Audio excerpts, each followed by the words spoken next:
Yo, what's up, guys? C-Jax back with another Raw recap slash review slash breakdown, whatever you want to call it. So, this episode of Raw after Summerslam was actually okay. It was decent, I'll give it that. There were some problems, but there were also some things that I thought were very good. We started off with this Orton vs. Gunther segment, which first off, I didn't see the first 35 minutes of this show live, but I watched it back, obviously. Randy Orton came out, surprised everyone by showing up on Raw, which was cool to see, and we find out that he's going to challenge Gunther to a World Heavyweight Championship match at Bash in Berlin. First off, I want to say it's great to see Gunther with the World Heavyweight Championship instead of, Damian Priest mid-bad promos every week. We're finally moved on from that boring garbage, and now we're going to get Gunther as the world champ, which just feels better, it looks better, and honestly, it's more interesting. But the problem is here, why is Randy Orton challenging Gunther for the World Heavyweight Championship? He says that Gunther never really pinned him at King and the Queen of the Ring, which is facts. His shoulder was not down and all, but at the end of the day, why are we getting this match? You know what I'm saying? Gunther is basically just going to beat Randy Orton. Orton's being fed to Gunther so he can make Gunther look better, and I just don't really like that. If you don't have any direction for Randy Orton to do, just don't have him do anything. There's just, you know what I'm saying? If you're just going to have him job every week, because he's done nothing pretty much since he came back at Survivor Series last year, so I guess this is something to do, but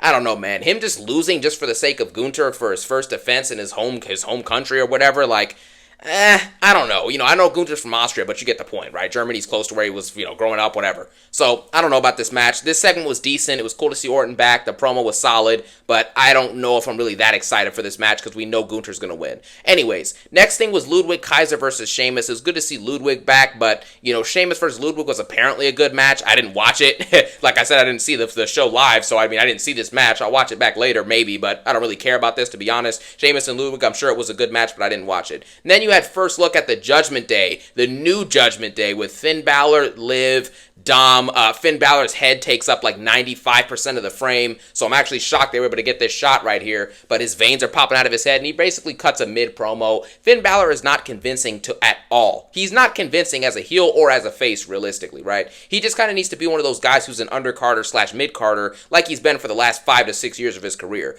He doesn't really serve any purpose when it comes to Damian Priest, at least after this feud is done. He's not really going to serve any purpose on Raw in general, so I guess they're going to go through with this. Liv and Dom are together now, I guess. They were kissing up on each other, whatever. Who else is in there, man? Carlito's here.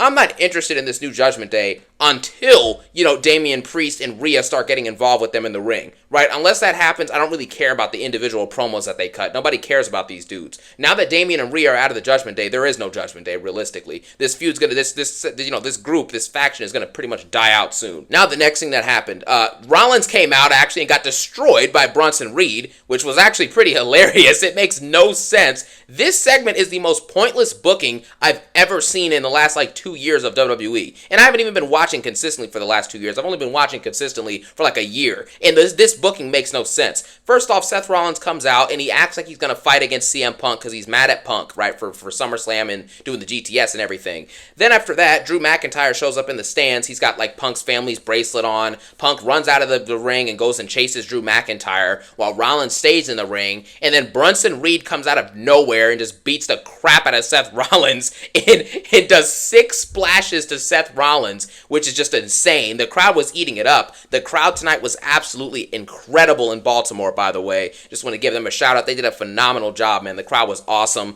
And pretty much Bronson Reed just beat the heck out of Seth Rollins. So that was pretty much that segment. I don't really know why they did this. Seth Rollins has nothing to do if it's not revolving around Drew or Punk. So because he's not going to be doing anything revolving those two probably for the next month or two, they just have him do this feud with Bronson Reed so they can have him have something to do at this point. That's really all this is. It's just a filler thing. It's like Cody Rhodes versus Shinsuke Nakamura, that feud from the end of last year where they were just buying time for Cody to do something for 2 or 3 months before the Rumble season to WrestleMania. That's all this is. It's kind of sad to see that Rollins has nothing to do, so they're making him feud with Bronson Reed, but it's life. Next is what I think is the best part of Monday Night Raw tonight. Damian Priest versus JD McDonough. Not only was this a very solid in-ring match, but on top of that, Damian Priest getting attacked after by this new Judgment Day brand, and then Rhea Ripley coming out to help save him. This crowd was active all match. Damian Priest got one of the biggest pops like of the night, which I've never seen Damian get a pop like this in his entire career because he's been a jobber. You know what I'm saying? He's a mid-carder pretending to be a main eventer, but now the crowd loves him as a face. I've been saying for months that he should have been turned face months ago because now he's actually interesting and he's a better champion, or not a better champion, but a better character and a better performer now in terms of, how over he is with the crowd. So I think this is great. This is a great step in the right direction. And the video promo that Damian Priest cut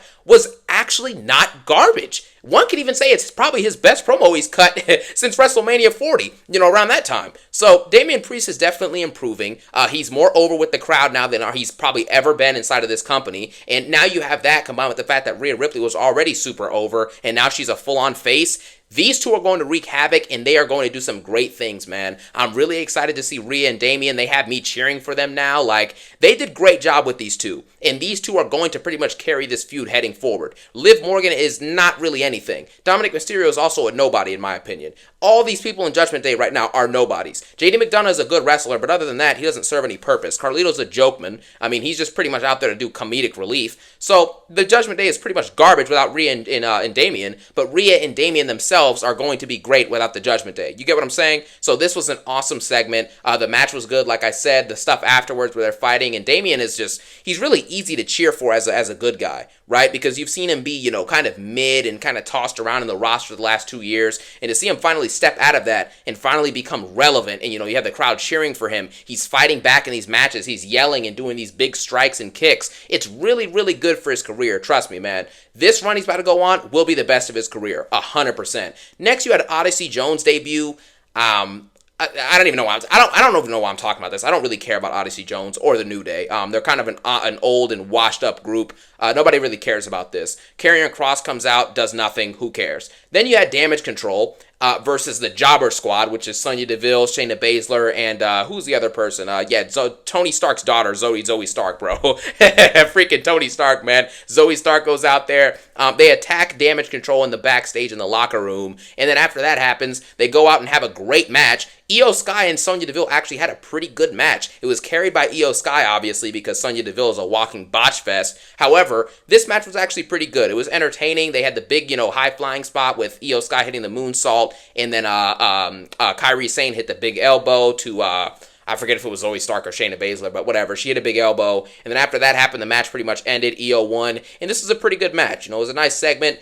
Damage Control definitely has some potential, man. Dakota Kai is a good mouthpiece. Kairi Sane and Io Sky are very, very good in the ring. Specifically, Io Sky is just leaps and bounds above the rest of the women's roster on Raw when it comes to in-ring wrestling, besides like Rhea Ripley, and that's pretty much it. So she's going to be very interesting to stay tuned to. And this was a good segment and a good match. That's pretty much all there is to it. Next week, we're getting Sami Zayn versus Braun Breaker in a best 2 out of 3 falls match for the Intercontinental Championship. And I honestly like the fact that this is on Raw, because now things are interesting. Sami Zayn is obviously going to lose this match, but the fact that this is even taking place is going to be fun. And at least it's going to be like probably a 20 to 30 minute match where Sami Zayn and Braun Breaker are going to give each other their best shot. And it's going to be a very entertaining thing. Now, my problem is this. After Sami Zayn loses this match, what is he going to do next?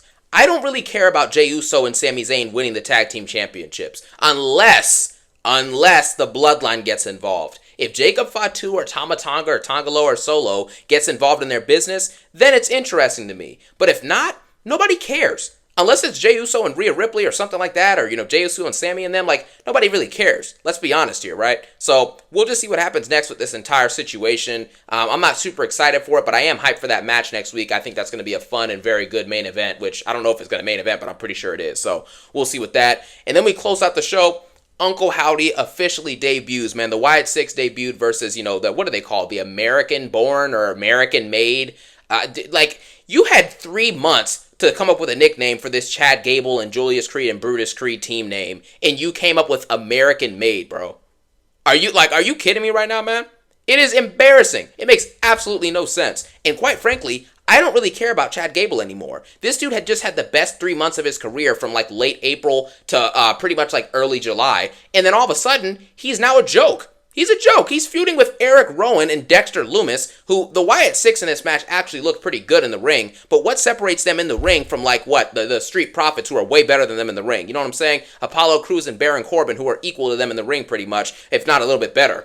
Who else can I think of, man? I don't even know, but you get the point, right? The Usos are better. Sami Zayn and Jey Uso will be better. The Judgment Day, JD and Finn are better wrestlers. Like, what makes them in the ring so special? You know, all the Wyatt Sicks hype. I'm not a big fan of this group. We already know this, but you know, I'm not a big fan of this group. I don't understand what makes them so special. They just go out there. They're weirdos. You know, they have supernatural powers and stuff. And that's another problem I have with this. WWE can't choose when they need the Wyatt Sicks to be overpowered and when they don't need them to be overpowered. For example, there was a part in this match where they got thrown out of the ring and got beat down, and they came back in like a minute. Then near the end of the match, they get thrown down and taken out of the ring, and then Dexter Lumis does like some move from the top rope, and they're sitting out there for like 10 seconds, and then they're good to go. But the Creeds are still down on the ground. Like, when are they going to choose to be overpowered, and when are they not going to be overpowered? Or do they just immediately get up from every single thing, or are they just going to keep getting held down by every single thing? You get what I'm saying? It's inconsistent, and that's the problem you give yourself when you work with these supernatural characters and tag teams. So